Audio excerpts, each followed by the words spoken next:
Selamat pagi, siang, sore, ataupun malam. Roma Ulfi selaku dosen pemampu mata kuliah Bahasa Indonesia. Perkenalkan, kami dari kelompok 5. Pada kesempatan kali ini, kami akan mempresentasikan hasil karya tulis ilmiah kami yang berjudul Fenomena Nono Yaya, Persepsi Orang Tua Gen Z, dan Dampaknya Terhadap Perilaku Anak. Di kelompok ini saya tidak sendiri, saya menyusun KTI ini bersama rekan-rekan saya, ada Ahmad Kafigani, Hilma Syaja'ah, Nadia Arfa, Naila Salsabila, dan saya sendiri Teresa Putri. Oke, untuk mempersingkat waktu, saya persilakan kepada Ahmad Kafigani untuk memulai pembahasan utama. Oke, terima kasih. Yang pertama ada latar belakang. Latar belakang dari permasalahan ini yaitu eh, fenomena ini muncul dari konten pengasuhan figur publik Denis Syariesta yang memicu perdebatan masif di platform TikTok. Efeknya yaitu eksplanasi, repetisi kata nono tanpa tindakan fisik konkret saat anak melakukan tindakan destruktif. Yang kedua yaitu efek digital, menimbulkan istilah satir seperti nono yaya yang dilakukan secara lisan, namun dimaklumi secara perilaku. Selanjutnya, ada metodologi dan pengumpulan data. Untuk mengetahui fenomena ini secara objektif dan ilmiah, penelitian kami menggunakan pendekatan metode campuran. Kami mengombinasikan kajian literatur yang mendalam dengan survei deskriptif kuantitatif. Dalam pengumpulan data, kami menyebarkan kuesioner digital yang berhasil mendapat data dari 50 orang responden yang terdiri dari orang tua muda serta masyarakat umum. Tujuannya adalah untuk menangkap bagaimana persepsi publik yang sebenarnya terhadap penggunaan istilah dan pola komunikasi tersebut. Selanjutnya, agar penelitian ini memiliki landasan teoritis yang valid, kami mengambil referensi dari 9 jurnal ilmiah yang berakreditasi SINTA atau internasional.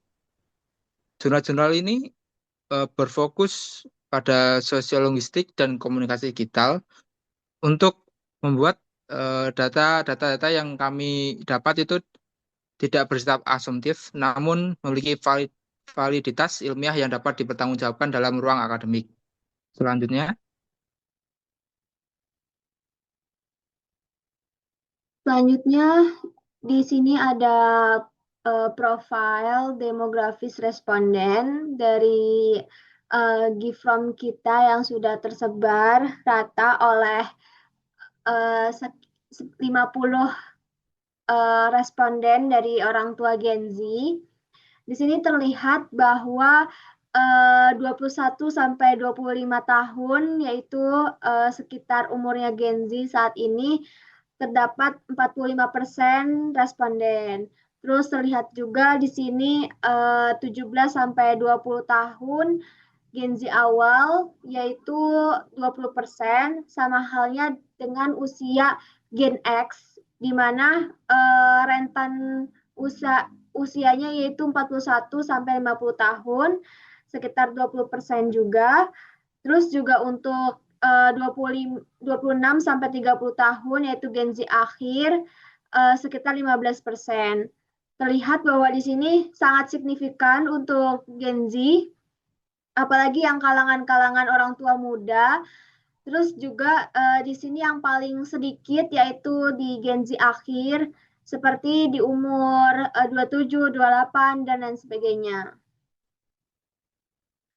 Selanjutnya, di sini juga kita terlihat status dan referensi media, di mana pada tabel status responden yaitu statusnya sudah memiliki anak sekitar 37 orang, di mana presentasinya yaitu 74%.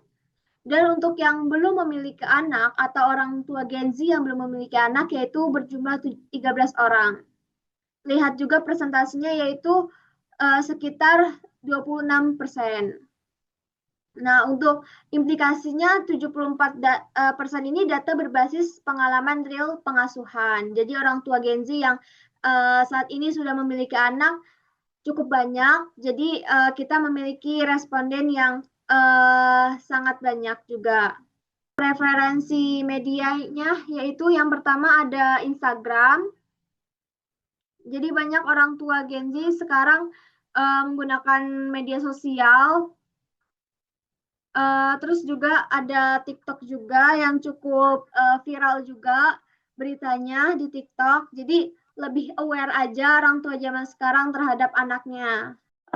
Pada slide ini saya akan memaparkan materi mengenai persepsi dan miskonsepsi masyarakat terhadap gentle parenting. Berdasarkan visualisasi data pada bagian kiri bawah slide ini, terdapat 90% responden yang mengklaim telah memahami konsep dasar dari gentle parenting. Tingginya angka ini dipengaruhi oleh profil demografis responden yang didominasi oleh kelompok usia produktif atau generasi muda.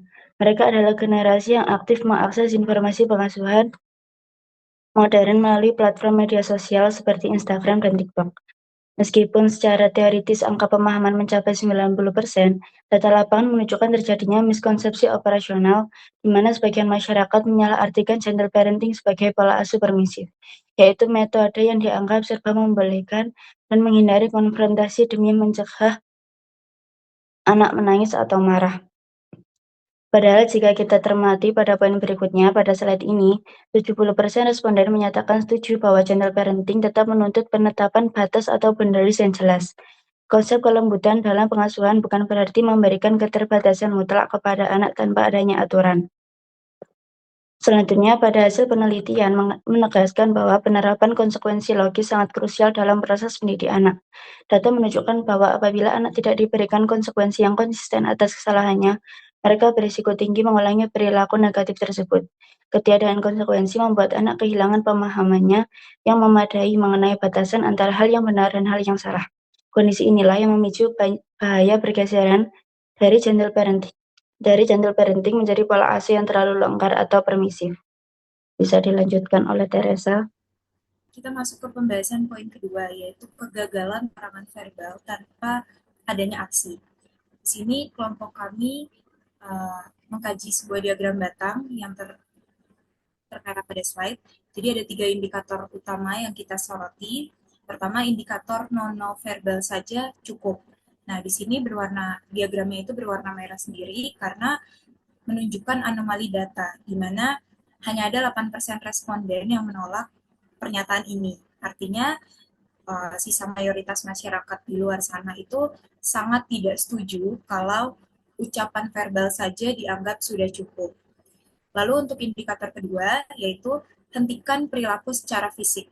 Data menunjukkan angka yang sangat tinggi, yaitu sebanyak 82% responden setuju bahwa perilaku destruktif anak usia dini itu wajib dihentikan secara fisik dan tegas.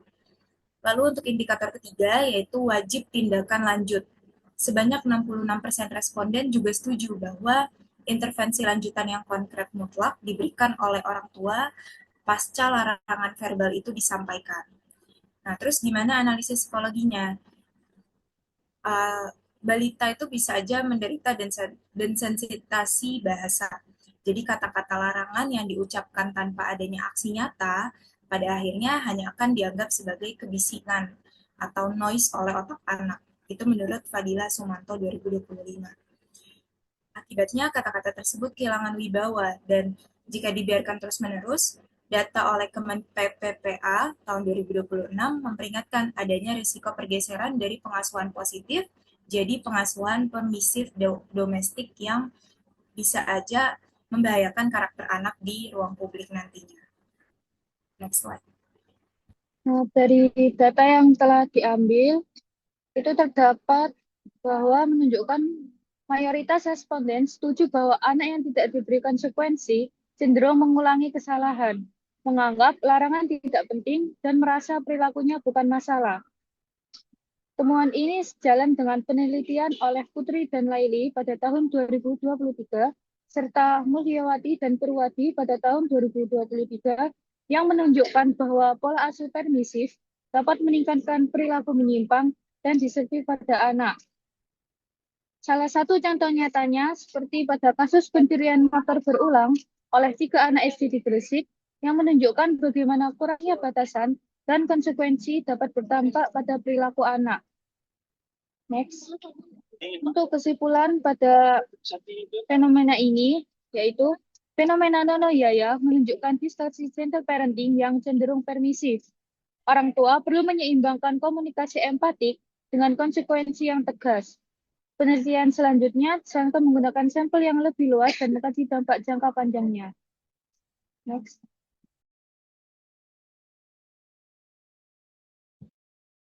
Demikian pemaparan mengenai fenomena nonoyaya, persepsi orang tua Gen Z, serta dampaknya terhadap perilaku anak. Kami mengucapkan terima kasih atas perhatian yang diberikan selama presentasi ini berlangsung.